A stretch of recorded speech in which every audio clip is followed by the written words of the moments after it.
요즘에 저를 좀 사칭하는 불법 리딩방이나 텔레그램 또 단톡방들이 굉장히 좀 많아지고 있는데 각별히 여러분들이 좀 주의를 했으면 좋겠어서 이렇게 좀 영상을 찍게 됐고요. 실제 피해 사례들도 좀 있는 것 같아요. 저는 이런 리딩이라든가 이런 걸 전혀 하고 있지 않거든요. 저를 사칭한 어떤 문자가 온다거나 그런 걸 받으셨을 때는 그냥 무시를 하시거나 꼭 신고를 꼭 해주시면 좀 좋을 것 같습니다.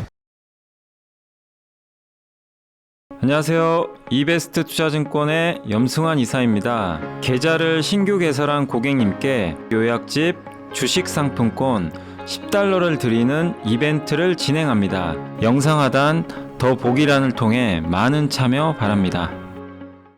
네, 안녕하세요. 이베스트 투자증권 염승환 이사입니다. 자, 오늘 2023년 9월 18일 시장 함께 읽기 시작을 하도록 하겠습니다. 자, 지난 이제 목금 또 반짝 증시가 오르더니 또 주말 사이 미국 증시가 급락을 했죠. 이 영향으로 특히 이제 미국의 반도체가 안 좋다 보니까 오늘 주식시장은 조금 충격을 좀 받고 있습니다. 제가 사실 내일까지는 이게 좀 강연회도 좀 있고요. 예, 또 오늘 저기 또 대학교도 좀 가야 되고 그래가지고 강연회들이 좀 내일까지 좀 있습니다. 그래서 제가 그러니까 시황은 다는 못할 수는 있어요. 그러니까 보고서는 이렇게 소개해 드리는데 장 끝나기 전에 나가야 돼가지고 또 저희 편집팀도 또 오늘 또 같이 가는 바람에 그래서 오늘은 제가 아마 2시까지만 찍고 갈 것 같아요. 그래서 그거 좀 감안해 주시고 오늘은 좀 시장이 안 좋아서 더 모르겠습니다. 더 하락해서 끝날지는 그건 좀 지켜봐야 되겠고요. 먼저 이제 보고서부터 좀 오늘 나왔던 주요 증권사 보고서들 일단 순서입니다. 순서 보면 이제 그 미국의 이제 자동차 회사들 파업했죠. 그거랑 화장품, 요새 화장품이 주가는 좀 조정받고 있지만 끝나질 않았어요. 여전히 펀드멘탈 좋고 그다음에 아이패드 OLED 이거 우리가 예전에 다 공부했던 거죠. 이제 어느 정도 아이패드 이제 내년에 나오면 그 소재 업체들 수혜 받을 것 같다. 한 3분의 1 정도 아이폰 30%가 생기는 거랑 같다. 근데 그 계산과 비슷하게 또 김현수 연구원님도 계산을 좀 해주셨고 중국의 라이신 가격이 오르고 있다고 합니다. 이러면 이제 바로 떠오르시죠. CJ 제일제당 대상이 수혜주죠. 그 다음에 이제 2차 전지 반등 트리거는 미국 시차인데 좀 쉽지 않아 보인다는 얘기고요. 반등 시그널, 그러니까 드라마 회사들 있죠. 드라마 제작사나 방송국 이쪽 이제 반등 시그널 감지되고 있다. VT 화장품 회사고요. 그 다음에 한국에 올영이 있다면 올리브영 세일이스, 일본에 메가와리가 있다고 합니다. 저도 메가와리라는 용어 좀 생소한데 말씀드리겠고 비츠로셀, 자동차, 아바코까지 해서 한번 설명을 드리겠습니다. 자, 이 자동차 미국 회사는 빅3가 전면 파업하는 건 처음이고요. 처음은 아니고 옛날에 한 몇십 년 만에 처음인 것 같고 10일간 진행되면 기업들은 1.3조 원 정도 손실을 본다고 합니다. 근데 더 늘어질 수도 있고 임금 올려달라는 얘기죠. 결론은 그죠. 그래서 인건비 증가분이 만약에 이걸 받아들이면 4년 후에는 5조 원 정도 늘어난다. 그리고 파업으로 인해서 원가가 압박되고 생산이 줄면 신차 가격이 지금 요즘에 떨어지고 있는데 이 하락폭은 좀 제한되지 않을까 이렇게 보고 있는 것 같습니다. 그리고 이제 파업 영향 두 번째는 인건비 절감을 위한 인력 대체 및 공정 전환 가속인데 결국 이건 트렌드죠. 인건비 그러니까 그렇다고 사람 안 쓸 수는 없죠, 당연히. 근데 로봇이 대체할 수 있는 밖에 없는 구조고 사실 이것뿐만이 아니고 인구 구조가 변하기 때문에 결국 생산성 향상을 위해서 AI랑 로봇 시장 성장은 불가피한 측면이 있는 것 같습니다. 그래서 아마 그쪽으로 이 산업들이 이번 파업을 통해서 또 공정 자동화, 요즘에 우리나라에서도 자동화 기계 회사들 주가 세잖아요. 센 편인데 그걸 또 뒷받침해 주는 거죠. 특히 로봇이 전체 자동차가 이제 공장이 전체 로봇 산업용 로봇의 23%나 돼요. 국내 산업 영향은 큰 영향 없다고 합니다. 왜냐하면 우리나라 같은 경우 이제 경쟁 모델도 아니고 이번에 파업하는 이제 주요 모델들이 미국의 큰 거 있죠. 픽업 트럭이나 굉장히 큰 오프로드 SUV라서 영향은 좀 제한적이지만 다만 이런 것들이 이제 장기화되면 미국 공장에도 이제 뭐 현대차나 뭐 아니면 일본 업체들에도 영향을 줄 수 있고요. 테슬라는 노조가 없다고 하더라고요. 그래서 테슬라 영향은 좀 제한적이다. 뭐 이렇게 보고 있는 것 같습니다. 부품사도 중립적이고요. 다만 이게 너무 확대되면 이제 GM이나 포드 같은데 비중이 큰 회사들은 일부 영향을 좀 받을 것 같고 2차 전지 회사들한테도 좀 부정적이죠. 예, 아무래도 이제 요런데 GM이나 포드에 납품하는 기업들은 약간의 영향을 일부 받을 수는 있을 것 같습니다. 어쨌든 빨리 이게 해결이 될지 그거는 뭐 우리가 결정할 수 있는 문제가 아니라 어쨌든 노이즈는 노이즈예요. 예, 미국 경기에도 노이즈. 왜냐하면 이제 미국 GDP를 다운시키거든요. 일단 이래저래 경기에는 좀 부담되는 그런 좀 일부 악재가 나왔다라고 보시면 되겠고, 다만 그게 좀 짧게 끝난다면 영향은 크지 않다. 이 정도로 보시면 좋겠습니다. K뷰티 요즘에 잘 나갑니다. 지금 미국 화장품 수입국 중 한국이 4월 이어서 이번에 또 1위 했어요. 놀랍고, 그러니까 원래 프랑스가 1위인데 프랑스는 로레알 있잖아요. 로레알이나 뭐 이런 굉장히 유명한 화장품 회사들이 많죠. 거기가 이제 고가죠. 근데 우리 화장품은 어디죠? 중저가죠. 지금 시대는 어느 시대죠? 중저가 시대입니다. 그래서 한국이 저는 1위 하는 게 당연한 것 같아요. 또 한국 화장품의 인기가 K-팝, K-드라마, 또 이게 지금 그 일본을 강타하기 시작을 했고, 이 화장품의 인기가 이게 이제 미국, 또 특히 우리나라 피부 톤에 대해서 관심들이 많대요. 우리 한국인들이 피부가 굉장히 좋은 편이고 하얗잖아요. 예. 그러다 보니까 이제 그런 거에 대한 화장, 피부 톤, 스킨케어 이런 관심들이 높다고 하는데, 특히 미국은 색조 화장품이 원래 비중이 큰데 우리는 이제 여기 스킨케어, 그러니까 우리 한국에서 지금 스킨케어를 많이 수입을 하고 있다. 아모레퍼시픽의 이제 자회사죠. 코스알엑스가 아마존 화장품 부분에서 1위 하고 있다고 합니다. 세럼은 조선미녀. 그래서 미국인들이 지금 한국의 스킨케어를, 그러니까 이제는 고정관념을 버려버리세요. 그냥 저기 그냥 던져버리세요. 저쪽에 화장품 중국이다. 그거 다 옛날 얘기가 되고 있습니다. 물론 업체마다 달라요. 화장품은 중국이다 맞는 업종도 기업도 있고, 그거는 이제 저기 이제 버려야 되는 기업도 있어요. 그래서 다 달라요. 근데 확실한 건 중국 의존도는 계속 낮아지고 있어요. 이건 구조적입니다. 그래서 너무 중국에 이제 목매일 필요는 없다. 그러니까 우리나라 기업들도 굉장히 다변화 잘하고 있고, 옛날에 이게 케이팝과 비슷해요. 케이팝 아시죠? 옛날에 뭐 빅뱅 뭐 이럴 때 중국에 콘서트 가서 돈 많이 벌고 막 이랬잖아요. 근데 사드 터지고 케이팝 어떻게 됐습니까? 공연 금지. 그러면 뭐 망해야 되나요? 아니죠. 중국 없어도 더 잘 나가잖아요. 그러니까 오히려 이런 중국 비중, 이런 중국의 약간 뭐 고이든 타이든 이런 비중 자체가 하락하면서 한국 기업들의 경쟁력이 더 높아지고 있어요. 물론 거기서 도태된 기업은 주가 빠질 수밖에 없지만 그걸 잘 활용한 게 현대차가 대표적이잖아요. 점유율 그렇게 떨어졌는데 중국에서 잘하고 있잖아요. 그죠? 그런 걸 보면 한국 기업들한테 위기이자 기회였던 거죠. 이걸 얼마나 기업들이 잘 활용했냐. 그게 대표적으로 이런 우리나라 중소형 화장품, 인디. 근데 시대도 만나야 되는 게 항상 그 얘기 하잖아요. 사람이 때를 잘 만나야 된다. 기업도.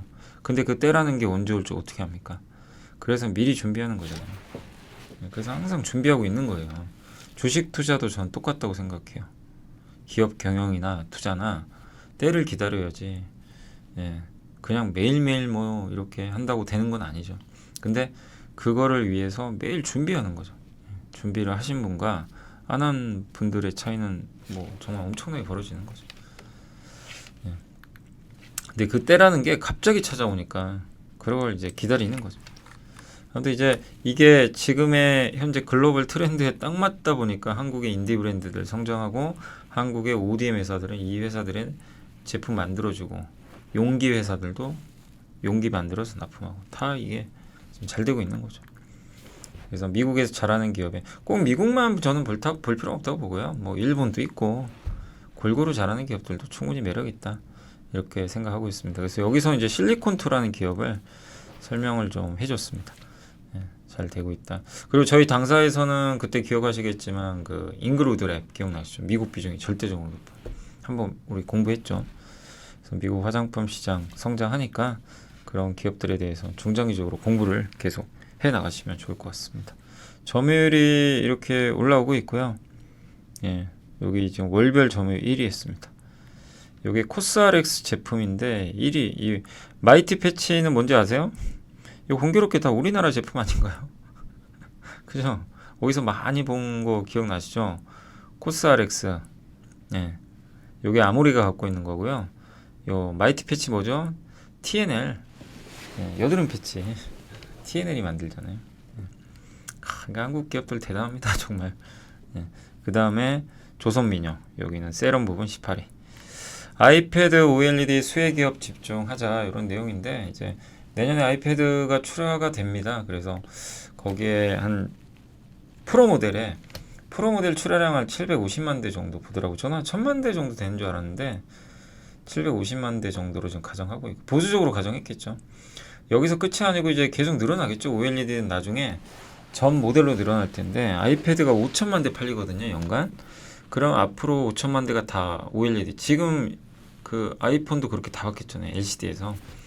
그러면 이제 앞으로 시간이 갈수록 5천만 대면 5천만 대에다가 면적이 4배인가 5배거든요. 그러면 얼마죠? 면적 4개. 2억 개죠. 2억 개 곱하기 소재가 1.5배 들어가요. 그러면은 3억 개. 그러면 그러니까 몇 년 후에는요. 아이폰보다 더 큰 시장이 하나 더 생기는 거예요. 지금은 이제 아이폰의 30%가 하나 생기는 건데 물론 점진적으로 반영하겠죠. 그죠? 예. 그러니까 결국에는 시장이 굉장히 커진다는 거예요. 뭐 물론 아이폰만큼 안 될 수도 있지만 그 소재를 봐야 되는 게 그 이유 때문이죠. 중장기적으로 소재 업체들한테는 이 아이패드가 희망입니다. 그거 끝날 이제 그게 좀 될 때쯤엔 26년부터는 노트북 들어옵니다. 맥북. 그럼 그게 또 터지면 네. 그래서 소재 쪽은 볼만한 해요. 거기다가 자동차에 들어가잖아요. 네. 그러니까 정말 뭐 소재주들 여러분도 뭐 아시는 대표 소재주 누구 있어요? 덕산 네오룩스, P&H 테크. 진짜 막 고생하고 계시잖아요. 주가도 참 답답하고. 근데 결국 방향은 맞아요. 그러니까 잘 좀 인내하시면 된다. 예. 특히 이제 아이패드는요. 이번에 아이폰은 그 삼성이 더 많이 들어가지만 아이패드는 그래도 LG가 더 많이 들어갈 걸로 보고 있는 것 같습니다. 예. 그래서 소재도 이거 그런 계산이에요. 비슷하게. 그래서 연간 아이폰 판매량의 3분의 1. 우리가 계산했던 거랑 거의 비슷하죠. 그래서 일단 요거는 이제 전체 15%밖에 지금 내년에 안 들어가지만 앞으로 늘어나겠죠. 더. 그래서 미국의 유니버셜 디스플레이 요 회사가 진짜 알짜리사죠. 소재, 뭐 발광 소재 다 대부분 만드는 기업이고 한국의 또 대표 기업은 삼성은 덕산, LG는 P&H 테크. 예. LG 디스플레이도 어쨌든 이런 걸 계기로 좀 살아났으면 좀 좋겠네요. 중국의 라이신 가격이 오른다고 합니다. 이거 중국 라이신 가격 계속 떨어져가지고 뭐 제일제당 대상이 울상이었잖아요. 근데 7월부터 돌렸대요. 근데 이거는 이미 알려드렸어요. 전환하고 있다고. 왜냐면 여기 심은주 연구원님이 꾸준히 보고서를 쓰고 있어서. 근데 그때만 해도 이게 일시적인지 구조적인지 알 수가 없었잖아요. 근데 지금 계속 오르고 있어서 약간은 더 기간이 연장되고 있다. 이렇게 보시면 되겠고 작년 대비해서도 지금 현재가 더 올라가고 있다고 합니다. 그래서 중국 회사들이죠. 여기도 하반기에 상승세 지속할 것 같다고 전망을 했다고 합니다. 그러니까 일단 공급 과잉이 해소됐고요. 한 업체 공장 두 곳이 셧다운 됐고 라이신 수출은 증가하고 있고 그 다음에 중국 정부에서도 좀 적극적으로 돼지 사육하는 거. 이게 디플레이션이 지금 중국의 지금 물가가 안 좋잖아요. 그러니까 돼지고기 가격이 영향을 많이 준대요. 이걸 좀 올리겠다는 거죠. 양돈 시장 부양의지. 예. 그렇게 해서 이제 저 돼지 사육할 때 들어가는 첨가제입니다. 저게 사료 첨가제. 그래서 제일제당 대상한테 상당히 유의미하고 또 하반기에 뭐 원자재 가격 떨어지면서 그러니까 원재료 시황도 회복되면서 좀 낫지 않겠나. 그러니까 워낙 지금 주가는 역사적 밴드 하단이니까 이런 데서 이런 뉴스는 당연히 좋은 거죠. 그래서 좀 주가 반등을 기대를 해보도록 하겠습니다. 자, 하나증권의 김현수 연구원님은 2차전지 반등의 트리거는 미국 신차다. 근데 이 얘기도 맞아요. 뭐 틀린 얘기는 아닙니다. 그러니까 뭐냐면 2차전지 섹터가 반등하려면 미국 차가 많이 팔려야 된다. 뭐 당연하죠. 우리나라 배터리 회사들은 이제 지금 유럽 아니면 미국이 들어가니까. 그죠? 중국은 아니잖아요. 그래서 근데 이제 이게 생각보다 지금 안 팔린다고 하기보단요, 생산이 잘 안 된대요. 그러니까 그러니까 가장 안 좋은 거는 차를 내놨는데 아예 안 팔리는 거. 이건 최악이죠. 근데 그건 아니고 한 중간 정도 되는 거죠. 내놓긴 하는데 차를 못 만들어요 지금. 그러니까 이것도 골치 아픈 거죠. GM 험머가 지금 94% 판매 감소했고요. GM 캐딜락도 판매가 2,000대밖에 안 된다고 합니다. 그나마 이제 포드 F150은 판매는 되는데 누적 판매량 2만 대니까 목표에 못 미치고 있고. 그러니까 이게 이유가 공급이래요. 이 공급은 언제든지 또 정상할 수 있거든요. 그래서 너무 우려할 필요는 없는데 문제는 지금 이제 주가에 악영향을 주는 거죠. 이게 못 들어가니까 배터리가. 예, 그러니까 자동화 설비 공급업체 공급 부진, 포드는 생산 속도가 못 들어가고 있고, 예, 역시 GM과 포드가 지금 쉽지가 않아요. 예, 이런 경험들이 부족하다 보니까. 근데 어쨌든 우리나라 배터리 회사들한테 악재죠. 예, 다만 이게 구조적인 악재는 아니니까 너무 뭐 그 부분은 염려하실 필요는 없는 것 같습니다. 그러나 좀 시간을 지연시키겠죠. 그래서 3분기 계속 말씀드리지만 3분기 실적 발표 10월에 합니다. 그때까지는 주가가 큰 상승을 하긴 어렵고 계속 지지부진하게 박스권 그릴 가능성이 높다. 그런 좀 내용으로 일단 보시면 좋을 것 같고요. 신한투자증권의 지인의 연구원님은 이제 미디어 광고, 예, 그러니까 드라마 만드는 제작사가 에서 중요한 게 방송사죠. 방송사가 광고를 받아서 또 그걸 재원으로 드라마를 만들고 이런 건데, 경기 안 좋으니 광고 예상 줄고, 광고가 주요 수익인 방송사 실적 안 좋아지고, 드라마 투자 줄이고 예능으로 좀 더 늘리고 막 이런 거죠. 그나마 이제 넷플릭스 비롯한 그 국내 OTT로부터 판권 수익으로 벌어들여 있는 그 판매 비율은, 그러니까 해외에서 받는 비율은 높아지고 있대요. 오히려 넷플릭스 쪽에선. 근데 국내에선 좀 안 좋은 거죠. 근데 국내랑 해외가 같이 가줘야 되는데 그건 아닌 거죠. 중요한 건 국내 광고 만들. 근데 이게 이제 중요한 건 그거잖아요. 방향성. 안 좋은 건 알잖아요. 근데 이제 좋아지고 있대요, 조금씩. 이미 SBS 제일기획이 톤으로 7, 8월까지 부진한 모습이었지만 9월부터 나아지고 있다. 요새 제일기획 주가 괜찮죠. 3분기 광고 비수기지만 추석, 아시안게임, 재고 물량 떨어내기 위한 광고가 재개됐다. 이렇게 해석할 수도 있고, 경기 전망 지수도 호전됐고, 광고. TV가 제일 중요한데 SBS인데요. SBS가 광고 수익이 올해 1분기에 굉장히 안 좋았죠. 2분기에 선방했고, 그 다음에 3분기에는 800억에서 연말 1000억까지 예상한다고 합니다. 근데 이거를 상향했어요. 800억 중후반대에서 1100억까지. 뭐죠? 예상보다 지금 좋다는 얘기예요. 좀 나아지고 있는 거죠. 그래서 이렇게 되면 제작사도 같이 좋아집니다. 그 순서 아시겠죠? 그러면 지금 못난이 역할을 하고 있는 참 드라마 제작사들도 여기서 포기하지 마세요. 반등은 줄 겁니다. 이런 부분들이 순차적으로 반영되니까. 그게 언제가 될지 모르지만. 그리고 올해 드라마 제작사들은 뭐 주가 오른 게 없어가지고 연말에 그 양도 차익과세 있잖아요.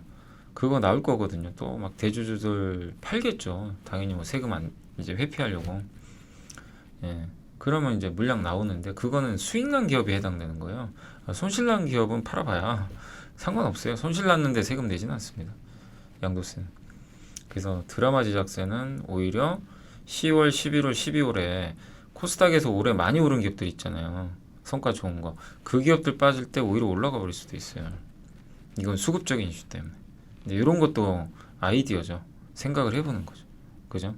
그러니까 드라마 제작사를 이거 안 좋으니까 버리자. 이게 재미도 없고 이게 아니라 오히려 트레이딩 관점에서도 연말까지 괜찮을 수도 있어요. 그죠? 예. 그리고 제일기획과 SBS는 이제 광고 돌아서면 바로 또 수혜를 받는 기업이니까 한번 그런 부분도 염두에 두시면 좋겠습니다. 그리고 이제 VT 좀 생소하신 분도 계실 거고, 아마 여기 그 사용하시는 분들은 아실 거예요. 저는 사실 그렇게 잘하는 기업은 아닌데 리들샷은 많이 들어봤거든요. 그게 요새 난리가 났다면서요. 일본에서 목표 주가 22,000원 제시했고, 일본 매출 비중이 제일 높아요. 3년 만에 매출 10배. 어마어마합니다. 일본 화장품 시장 꽤 큽니다. 꽤 큰 편인데 여기서 이제 옛날에 BTS랑 협업해가지고 이제 화장품을 출시를 했거든요. 예. 그 다양한 카테고리로 중국에서도 주목을 받고 있는데 중국 매출이 늘고 있습니다. 근데 핵심은 일본이에요. 3년간 현재 17,000개 채널 확보했고 일본 매출이 85억에서 900억으로 점프. 예. 그리고 연초 1월 새로운 더마 스킨 케어. 여기 이제 피부 쪽이죠. 여기 리들샷. 여기 이제 발라가지고 이렇게 하는데 약간 뭐 따끔거리기도 하나 봐요. 제가 이제 후기들 읽어보니까 저도 잘 모르니까 한번 읽어봤는데 따끔거리지만 그 따끔거림을 즐기는 분들도 있는 것 같고, 근데 효능이 좀 괜찮다고 합니다.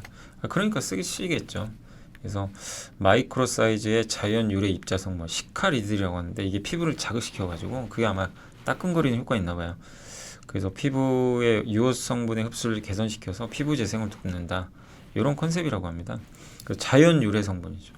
요즘에는 화장품도요, 반드시 이런 스토리가 들어가야 돼요. 정체성. 예. 그런 게 있어야 요즘에 MZ세대 분들은 훨씬 또 선호하시는 것 같더라고요. 그래서 이게 100샷, 300샷, 700샷으로 구분이 돼 있고, 일본의 연초 초도 물량 가지고 마케팅 했는데 6월에 런칭을 했는데 수요가 폭발했다고 합니다.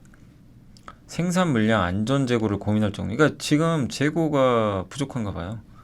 그러니까 화장품 업종 이분이 이제 마주한 이래로 공급이 수요 못 따라가는 건 8년 만에 처음 봤다고 합니다. 진짜 쇼킹한 사건이죠. 그러니까 완전 히트 상품이고요. 예, 일본 홈쇼핑 채널도 예정돼 있고, 리들샷 일부 라인 올리브영 온라인 입점도 예정이 돼 있는 것 같습니다. 이제 우리나라에도 온라인으로 그러니까 온라인 입점, 내년에는 오프라인 이쪽도 들어오는 것 같아요. 그래서 물량 확보가 중요한데 4분기는 3분기 생산량의 2배 이상 확대를 할 걸로 좀 보는 것 같습니다. 아무튼 다른 나라도 우리나라 다른 나라 이게 다 보내야 되는데 일본 수요 따라가기도 벅차다고 합니다. 그래서 내년에 매출이 1,600억에서 2,500억으로 늘어나기 이렇게 생겼다고 그러더라고요. 리들샷 100, 300 이거를 골고루 만든다고 이렇게 써 있더라고요. 그래서 내년 매출 기준 매출 전망 이익률 한 13% 정도 대입을 하면 그 정도 되니까 영업이익 화장품에서만 325억 정도 나오는 것 같습니다. 그래서 내년 예상 PER은 15배 정도 된다고 하는데, 아무튼 이제 PER이 높다고 할 수 없죠. 이렇게 성장만 한다면.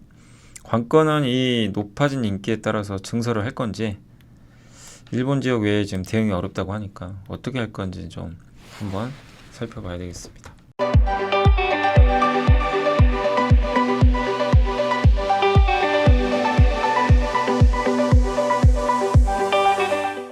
한국에 올영 세일이 있다면 일본엔 메가와리가 있대요. 그래서 저희 당사 보고서인데, 일본의 쇼핑몰 큐텐과 라쿠텐에서 매 분기마다 대규모 할인 행사한대요. 그래서 이 라카라는 또 한국 회사 있거든요. 메가와리 립 틴트 립스틱 부분 모두 판매 1위. 베스트셀러인 프루티 글램틴. 이거 저도 몰라가지고 검색해봤는데 한국의 인디 브랜드입니다. 5만 개 팔았다고 하고요. 10일 동안 6,800만엔 매출액 기록했다고 합니다. 포인트 메이크업 카테고리에서 판매 금액 1위. 우리나라 기업들이 좀 대단합니다. 일본에서도 1등하고 있고요. VT는 일본 온라인 쇼핑몰 대규모 할인 행사에서 역대 최대 매출. 아까 VT 보신 것처럼. 그래서 VT의 큐텐 메가와리 매출액은 97.1%, 전분기 대비 61.4% 성장을 했다. 그러니까 큐텐이라는 이제 쇼핑몰에서 하는 그 행사인 것 같아요. 메가와리가. 예. 리들샷이 7월부터 본격 판매 들어갔는데, 이게 매출 성장 주도하고 있고, 일본 매출 비중이 82%, 채널 확장 중이고 3분기에 1,000개, 4분기에 3,000개 가까이 들어갈 걸로 예정이 돼 있습니다. 올해 18,000개 오프라인 매장 입점 목표고요. 그 중에 리들샷 들어가는 게 4,000개. 11월 메가와리 행사 준비를 위해 증설 진행 중이다. 원료 수급에 이슈는 없다. 이런 내용이고요. 그리고 다이소, 우리나라 다이소 800개 매장에 파우치형 제품으로 입점한다고 합니다. 그러니까 한국에도 이렇게 다이소 중심으로 또 들어올 것 같고요. VT 코스메틱 명동점, 동대문점도, 그러니까 그 매장만 또 따로 오픈을 하는 것 같고, CJ 올리브영 채널 입점 시 유리한 계약 구조도 가져갈 가능성이 높다라는 내용이니까 참고하시고, 요게 이제 라카라고 하더라고요. 아까. 예. 여기 이제 비상장 기업인데 제가 검색해 보니까 한국 콜마가 만들어주는 것 같더라고요. 요거는 색조, 여기 그 립스틱 같은 거, 립밤 뭐 이런 거죠. 그래서 정말 한국 화장품 회사들이 뭐 일본, 미국에서 정말 대단한 역사를 쓰고 있는 것 같습니다. 다만 주가가 많이 올랐으니까 그 점은 염두에 두셔야 됩니다. 조금 쉬어갈 수는 있어요. 그리고 비츠로셀은 1차 전지 업체입니다. 1차 전지 시장 점유율 85% 1위 기업이고, 이거 옛날에 우리 공부했던 기업이죠. 그러니까 2차 전지 말고 2차 전지 뭐죠? 그러니까 이걸 뭐 모르시는 분도 분명히 계실 수 있으니까 설명해드리면, 1차 전지는 우리 알카라인 동그란 거 그냥 일회용 건전지 있잖아요. 그게 1차 전지고 한 번 쓰고 버리는 거 쓰면, 2차 전지는 계속 충전 방전하는 거, 충전했다가 또 쓰고 충전했다 계속 쓰는 거죠. 예. 그럼 이제 우리가 생각하기로는 당연히 야 누가 1차 전지 쓰냐, 다 2차 전지 쓰지, 충방전하면 계속 쓸 수 있는 거 아니냐. 근데 꼭 그러지도 않아요. 어떤 데는 충방전 할 수가 없는 데가 있어요. 극한지요. 예. 일일이 충방전 해줘야 되잖아요. 그리고 충방전을 하면 할수록 배터리 성능은 점점 떨어집니다. 어쩔 수가 없어요.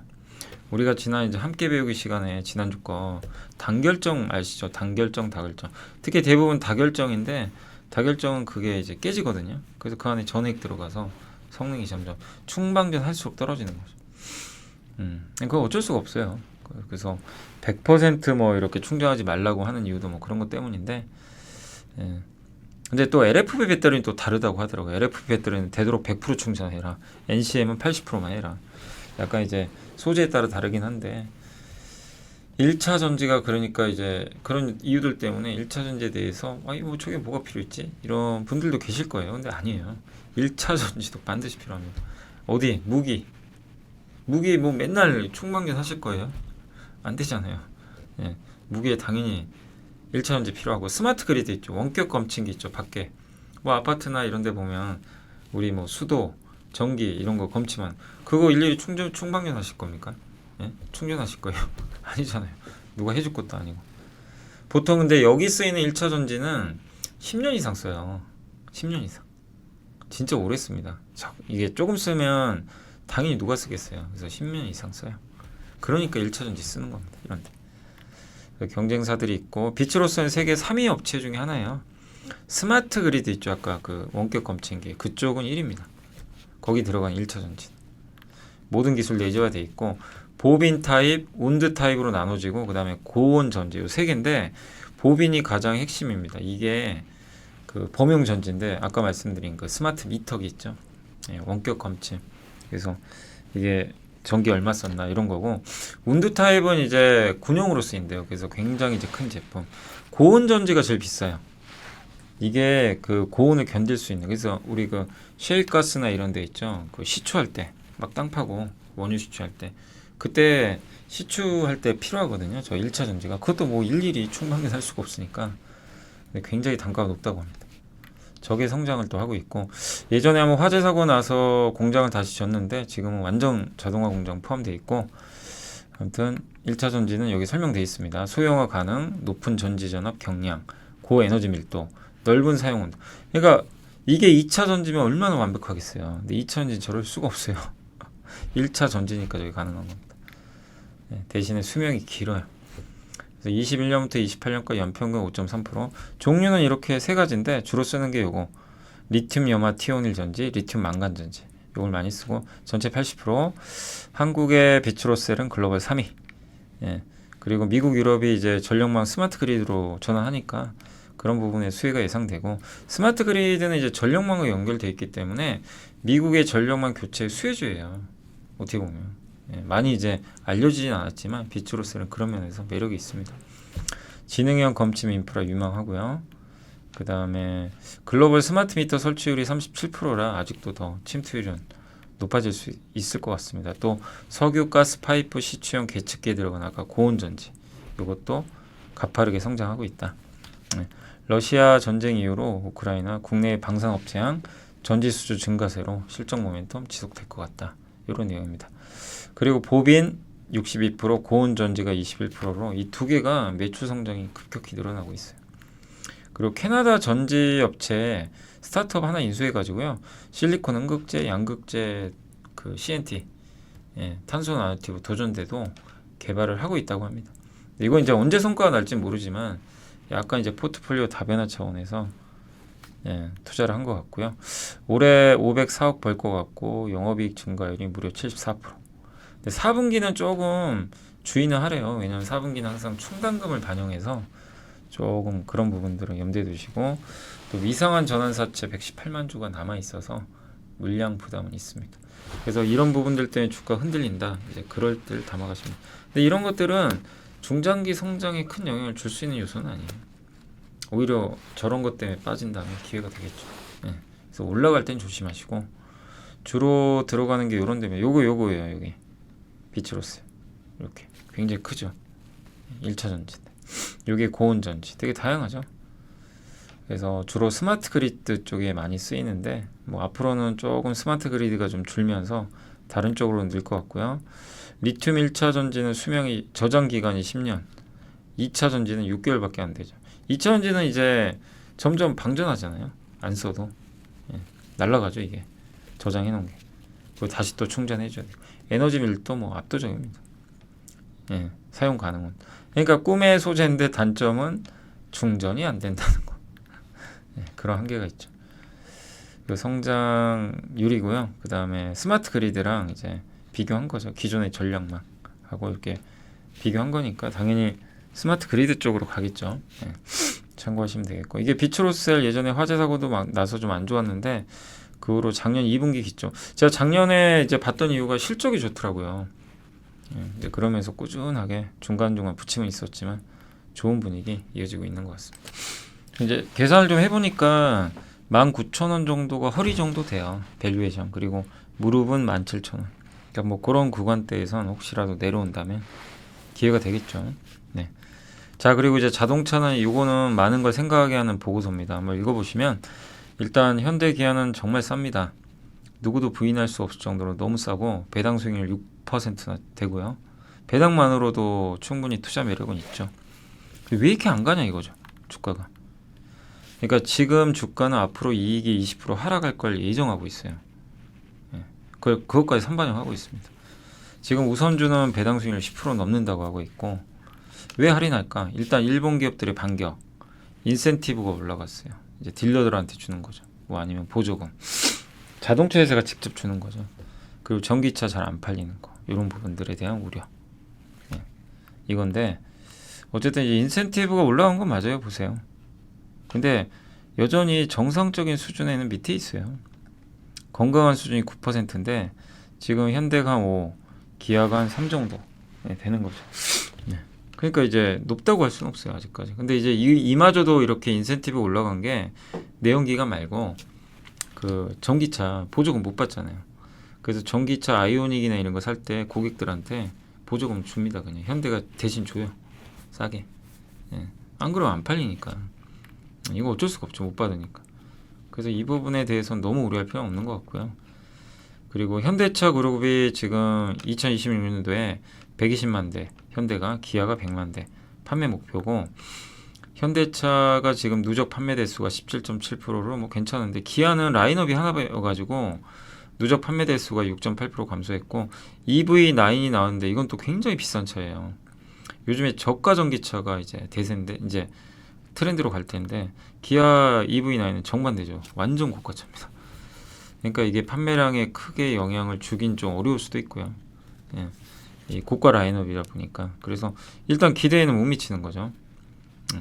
그게 좀 일부 있었던 것 같고, 폭스바겐은 26년에 200만 대, GM은 25년 200만 대, 포드가 200, 토요타가 26년 150. 각각 주요 기업들이 이 정도 목표로 하는데, 이 5개 업체 합치면 26년도에 목표가 1000만 대입니다. 근데 스텔란티스, 르노, 닛산, BMW, 벤츠 합치면 1500만 대 넘어요. 근데 25년도의 예상 전기차 시장 규모가 1500만 대거든요. 여기서 500만 대는 테슬라가 담당해요. 그럼 1000만 대 가지고 서로 생존 경쟁해야 돼요. 그러니까 1000만 대 정도 시장 가지고 이게 그걸 나눠 가져야 되니까 이제 피 터지게 싸운다는 얘기죠. 그럴 수도 있는 거죠. 누가 살아남을 거냐 이거죠. 어쨌든 이제 자동차, 친환경차 침투율이 급격히 늘어날 텐데, 내연기관은 어차피 지는 해고, 하이브리드도 지는 해예요. 그러니까 저는 이 말씀 드리고 싶어요. 하이브리드가 요즘에 잘 팔리잖아요. 분명히 이건 과도기적으로 어느 정도 이제 자동차 회사들한테 조금 모멘텀은 될 수 있어요. 일부 숨통을 틔워주는 거죠, 하이브리드가. 왜냐면 전기차는 좀 부담되고 인프라 아직 안 돼 있고, 근데 여기에 안주하면 안 된다는 겁니다. 전기차로 넘어가는데 하이브리드에 안주해가지고요, 방심하면 그냥 훅 갑니다. 그럴 가능성이 굉장히 높아요. 우리 그 피처폰 알잖아요. 노키아가 어떻게 됐는지 방심하다. 그냥 망했잖아요. 코닥 기억하세요? 코닥 디지털 카메라 못 넘어가다가 망했죠. 지금 자동차 회사들도 이게 그냥 우습게 볼 게 아니에요. 도요다 한순간에 갑니다. 예. 그러니까 뭐 아이, 설마 그러겠냐 이러신 분도 계시겠지만 이 기술 변화 그리고 소비자들의 선택은요 순간 바뀌어요.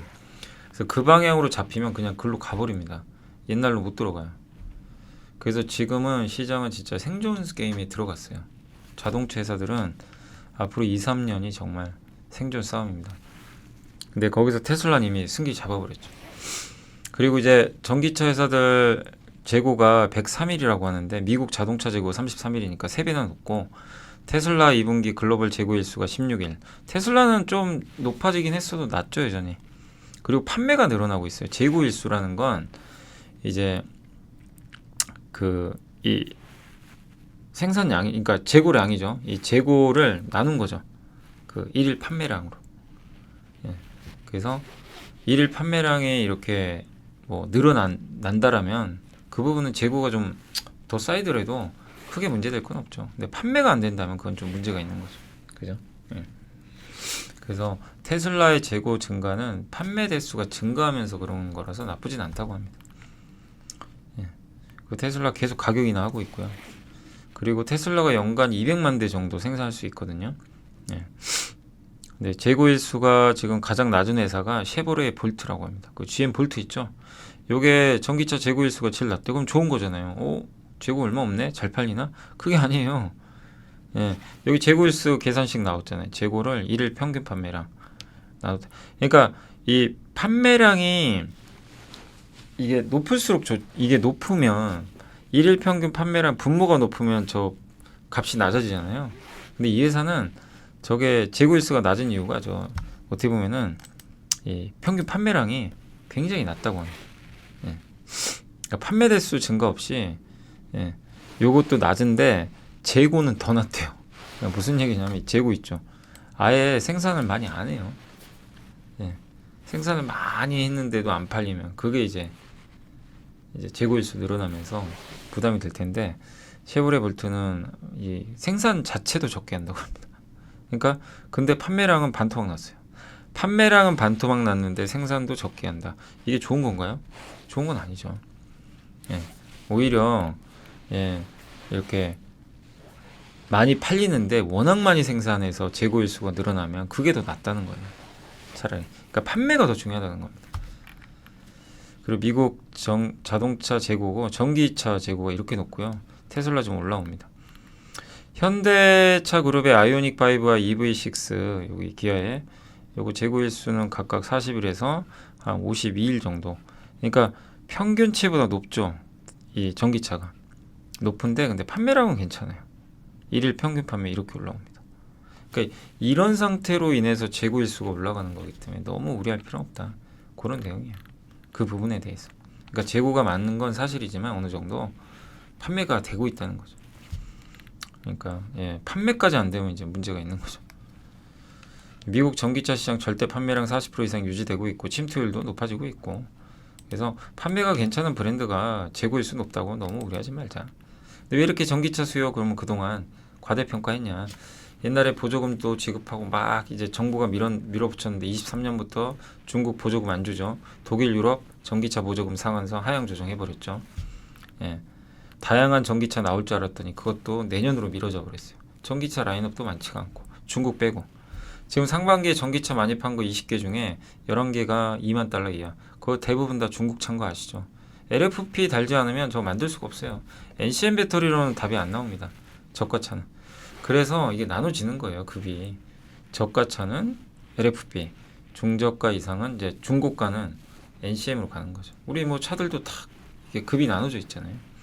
그렇게 가는. 거기에 들어가는 게 옛날에는 엔진이, 근데 엔진도 다 사양이 다르잖아요. 그죠? 그죠?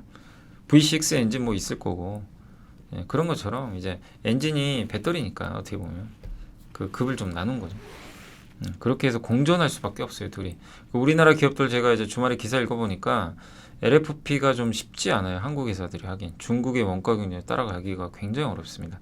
그래서 뭐 미드니켈, 망간을 많이 넣은 거 이제 그렇게 해가지고 경쟁력 높이겠다는 건데 예, 그런 방법은 괜찮은 것 같아요. 다만 시간이 걸립니다. 그래서 결국엔 저가는 중국이 LFP로 좀 장악할 가능성이 높고 그 위의 레벨은 이제 한국. 그래서 미국에서 한국이 절대적으로 유리해요. 유럽은 중국이 유리할 가능성이 높습니다. 그렇게 보는 게 맞는 것 같아요. 근데 어쨌든 이 모든 대중화되려면 가격이 낮아져야 돼요. 그래서 그 라인업들이 내년에 많이 나온다고 합니다. 예. 그래서 현대차 그룹은 이제 기존 완성차 업체들 중에서 유일하게 전기차에서 수익을 내는 업체거든요. 돈 벌고 있어요, 실제. 예, 근데 이거를 이제 계속 벌 수 있겠느냐? 왜냐면 미국 조지아 공장이 내년에 완공되면 감가상각이 돼야 되거든요. 이제 그거에 대한 좀 걱정도 일부 있는 것 같고 배터리 가격 떨어지고 많이 팔고 인건비 줄이면 전기차 수익성 개선됩니다.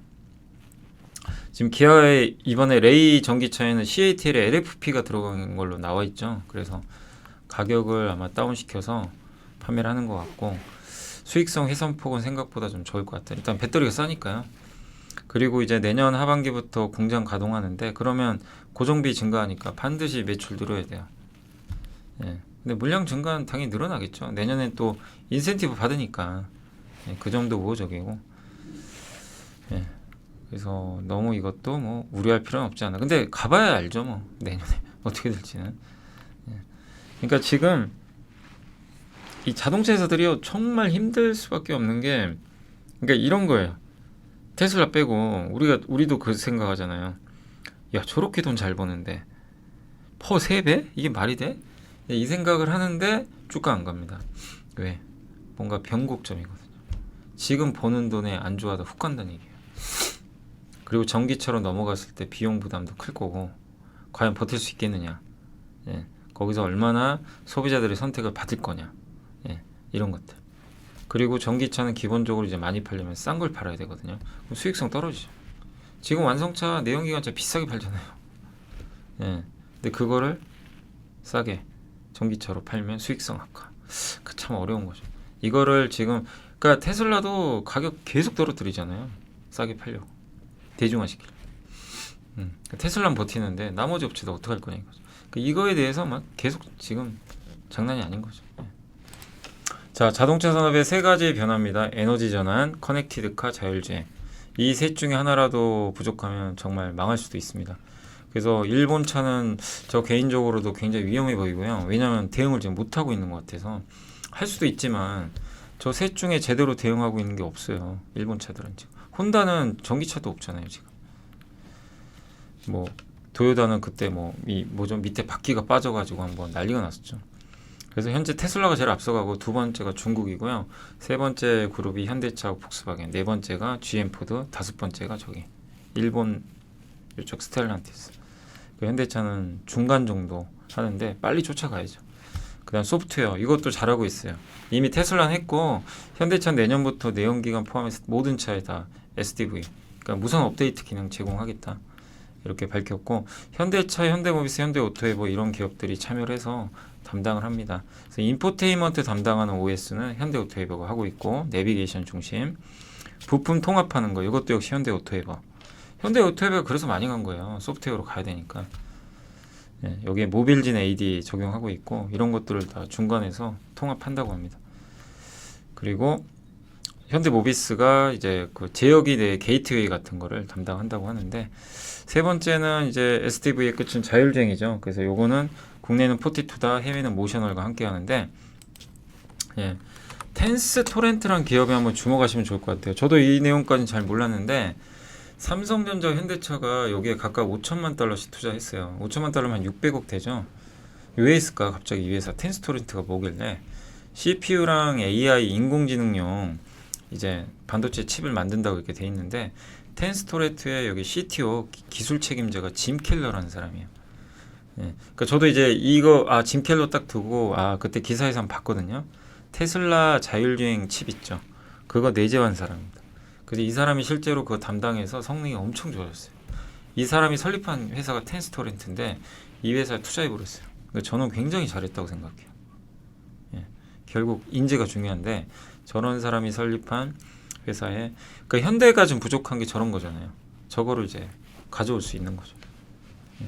그래서 이 OTA 기술을 현대차에도 적용할 수 있는 거죠. 그래서 이 부분은 상당히 저는 잘했다라고 보고 있습니다. 자, 전략은 어쨌든 완성차 는 기아를 최선호주로 제시하고 있고 부품은 현대모비스, 오토에버는 주가가 워낙 많이 올라가지고 약간 홀드 의견으로 하향을 한 것 같습니다. 자, 오늘 자동차 한번 설명해 드렸지만 굉장히 위기이자 기회예요. 여기서 우리나라는 왜 위기냐면 잘못해서 도태되면요 그냥 훅 갑니다. 예, 안주하다가 지금 잘하는 거 안주하면 큰일 나요. 삼성전자가 그때 안주 안 하고 스마트폰으로 밀어붙여버렸잖아요. 뭐 욕을 먹건 말건 간에 그때 옴니아폰 막 그래. 근데 결국엔 성공했죠. 삼성이. 그런 식으로 이 방향으로 뭐 여기서 하이브리드 잘 되니까 갑자기 거기 안주해가지고 전기차 좀 늦추자 이런 거 하면 큰일 납니다. 진짜. 그냥 가야 돼요. 예. 그리고 왜 기회냐면 일본, 독일을 이길 수가 있어요. 지금 분위기가. 여기서 잘만 하면. 우리 못 이기잖아요. 일본, 독일. 그 기회가 온 거예요. 그래서 앞으로 2, 3년 안에 판가름이 날 것 같습니다. 그래서 우리 한국이 테슬라 다음의 위치를 차지했으면 좋겠고, 마지막으로 아바코는 하나증권의 이거 아바코 아시죠? 디스플레이 장비 회사인데 자동화 시스템 공급 LG, 엔솔, 얼티엄스 LG, GM과 합작 공장 여기에 공시 나왔습니다. 실제로. 그래서 저는 이거 굉장히 의미 있다고 생각해요. 지금 2차 전지 회사들이 공정 자동화 다 하고 있어요. 장비를 다 이렇게 발주하고 있는데 다 자동화 장비들이에요. 조립할 때 자동화. 그러니까 2차 전지 장비 쪽도 괜찮은데 그 중에 공정 자동화. 그 중에 한 회사가 아바코. 있어서 괜찮다고 생각을 합니다. 그래서 예전에도 이렇게 물류 장비 누적으로 수주한 이력이 있거든요. 그러니까 이 회사는 디스플레이도 하고요. 예. 또 롤트롤 장비라고 롤트롤 프레스 이렇게 압축하는 거 있죠. 예. 이 장비도 해요. 굉장히 급한 공정에서 중요한 장비죠. 이것도 지금 개발을 한 걸로 알려져 있고. 그래서 앞으로 LCD, 그러니까 디스플레이에서 2차 전지로 변신하는 그런 기업으로 잘 탈바꿈하고 있다라고 보시면 좋겠습니다. 그래서 앞으로 좀 계속 좋은 성과 아바코도 기대를 해보도록 하겠습니다. 근데 주가 좀 빠져서 오히려 괜찮은 것 같아요. 최근에는 부담 없는 구간인 것 같고, 그리고 이제 지난 금요일날 이제 공시만 좀 말씀드리면 SM은 김태희 사회이사가 좀 매수 들어왔고요. 삼성 SDI, 비나테 이런 기업들 좀 내부자 매수 들어왔으니까 참고하시면 되겠고, 공시는 일단 9월 15일날 있었는데 아까 아바코 있죠? 아바코가 요거는 9월 14일 요 공시가 있었으니까 참고하시면 좋겠습니다. 이건 9월 14일날 한번 보여드렸죠. 맞습니다. 9월 15일도 있었던 것 같은데 왜 여기 업데이트가 안 돼 있네요. 예. 아무튼 또 한번 보여드리겠습니다. 자, 그리고 이제 제가 장이 지금 아직 안 끝났는데 지금 이제 마무리를 해야 될 것 같습니다. 왜냐면 이제 저희 팀들하고 제가 대학교 가서 오늘 좀 강연회가 하나 있어가지고 한번 좀 가야 될 것 같아요. 그래서 간단히만 정리하고 마무리할게요. 아직 장은 안 끝났는데 오늘 급락입니다. 오르기 좀 어려울 것 같고요. 예, 지금 분위기상으로는 그러니까 계속 박스권이에요. 그러니까 지금 여기서 막 급등장 온다, 급락장 온다 이러지 마시고 오르고 내리고, 그래서 오를 때 좀 조심하시고 내려갈 때 실망하지 마시고 이렇게 위아래 등락 과정이다 라고 생각해 주시고 갇혀 있고요. 오늘은 외국인이 너무 많이 팝니다. 선현물 동반 매도고요. 이제 미국의 반도체 급락하고 막 이러니까 집중적으로 좀 매도를 하고 있는 상황입니다. 오늘 외국인들은 주로 팔고 있는 거는 아까 아침에 보니까 철강주 엄청 팔더라고요. 아마 포스코 파는 것 같고 전기전자도 대량 매도하고 있습니다. 그래서 오늘은 일단 외국인들 한국 주식시장 약간 비중 줄이고 있고, 요새 금리 오르니까 보험주들 뭐 뜨겁습니다. 근데 오늘은 롯데손보만 간다고 봐야 되겠네요. 초전도체는 왜 간 거죠? 갑자기 자원개발 유가 올라서 그렇고요. 오늘은 오랜만에 이노베이션 올랐는데 이건 이제 유상자 실권주 공모했는데 흥행이 좀 성공했나 봐요. 그리고 정유도 오늘 괜찮은데 SO일은 좀 빠지고 있고요. 카지노 약간 오늘 좋습니다. 롯데관광이 요새 많이 빠졌죠. 다시 반등하고 있고, 건설 중소형주는 이제 우크라이나 재건 이슈가 좀 있어요. 그래서 강했고, 여행주도 역시 오늘 롯데관광개발, 일부 교육주 좀 강세 보이고 있고요. 그리고 전력설비, 시멘트 관련주들 일부 좀 건자재 회사들이죠. 이쪽도 정부 정책 기대감이 있죠. 2차 전지도 약합니다. 이노베이션만 강하다고 봐야죠. 골프 관련주 조금 반등했고, 리비안 관련주도 일부 반등, 폴더블폰 관련주 일부 반등했습니다. 그러나 뭐 폴더블폰 관련주도 크게 오른 건 아니고요. 다음 오늘은 이제 해운주가 급락을 했고, 지난주 해운주 좋았는데 오늘 STX 아마 그린 로직스 때문인데 뭐 페노션도 급락하고 있고, 반도체 장비는 이제 TSMC가 그 반도체 장비 주문 좀 지원해달라, 그러니까 납품을 좀 미뤘어요. 수요 부진 때문에. 그래서 아마 그 충격파가 있습니다. 그래서 오늘 보면 뭐 넥스틴부터 해가지고 난리가 났습니다. 그냥 지난주 금요일날 급등했다가 다시 다 그냥 꼬꾸라지는 하루 만에. 그러니까 공매도도 나오고 있는 것 같아요. 일부. 그래서 오늘은 상당히 안 좋습니다. 근데 저는 오히려 그래서 또 좋은 기회가 오고 있다. 항상 말씀드리지만 오르는 날 쫓아가지 마세요.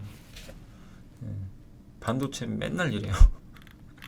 오르다가 며칠 오르다 그냥 한 방에 확 던져버리고, 그리고 또 며칠 쭉 폭락하다가 또 올라가고, 진짜 어려워요. 그래서 항상 안 좋을 때 업황은 돌린 거 맞아요. 업황 돌렸으니까 그거에 대해서는 뭐 방향성 맞으니까 저는 투자하는 건 좋은데, 이게 급락할 때를 이용하시고, 항상 말씀드리고 싶은 거는 급등할 땐 하지 말자. 그래서 오늘은 반도체나 IT나 다 안 좋습니다. 어쩔 수가 없네요. 수요 부진 우려. 게임주도 뭐 네오이즈가 이제 게임 내일 출시하는데 앞두고 아마 시장에서 별로 안 좋게 보는 것 같아요. 그래서 9% 폭락을 해버렸습니다. 인터넷 오늘 AI도 미국에서 이제 AI 주들도 다 급락했거든요. 그 영향 있고, OLED도 오늘. 근데 P&H 테크는 좀 좋네요. 아마 애플 아이패드 기대감 때문인 것 같습니다. 갤럭시 부품주도 좀 빠지고 있고, 미용 의료기기도 좀 부진한 편이고요. 클래시스도 좀 부진합니다. 비만 치료제, 시장 다 이끌던 기업들인데 거의 대부분 부진한 것 같습니다. 자동차 부품도 오늘은 좀 부진하고요. 일부 기업들. 그리고 AI 챗봇, 2차 전지 다 좀 부진한 그런 상황입니다. 그러니까 한국을 이끄는 대표 수출 기업들 다 오늘 안 좋습니다. 그래서 증시는 오늘은 비교적 크게 좀 하락을 했다라고 보시면 좋을 것 같습니다. 삼성전자도 한 2%나 급락해 버렸고, 하이닉스 반도체가 분위기 좋다가 그냥 쭉 미끄러졌습니다. 다만 이제 오늘 에코프로나 에코프로 BM이 좀 버텨서 2차전지 쪽은 상대적으로 선전하고 있고요. 대한통운이 좋습니다. 그동안 많이 빠졌는데 KCC, 그러니까 왕따주들의 좀 반란은 이어져요. 반면에 많이 올랐던 반도체 그냥 부북 하고 있습니다. 다만 이거를 또 한 2, 3일 좀 흔들리면 기회로 활용하시면 어떨까 싶고, 지금 그리고 연말까지 봤을 때는 소외주들의 반등은 좀 계속 이어질 거예요. 그래서 차기차기 기다리시고, 올해 많이 오른 기업들은 10월부터는 코스닥 양도 차익과세 매물 나올 수 있다는 거, 그 점은 염두해 두시고. 그래서 아까 제가 뭐 어떤 기업이었죠? 그 드라마 제작사도 오히려 그런 면에서는 하반기에는 좋을 수도 있어요. 수급 면에서도. 자, 아무튼 이제 그러나 우리가 중장기로 투자해야 될 거는 구조적 성장입니다. 구조적 성장 기업들이 만약에 주가가 크게 빠진다, 그럼 장기적으로는 또 기회가 되겠죠. 자, 아무튼 오늘 제가 2시 좀 넘었는데 지금 마무리하고, 이따 종가는 어떨지 모르겠습니다만은 내일 또 찾아오도록 하겠습니다. 자, 오늘 힘든 장 고생하셨고요. 내일 뵙겠습니다. 감사합니다.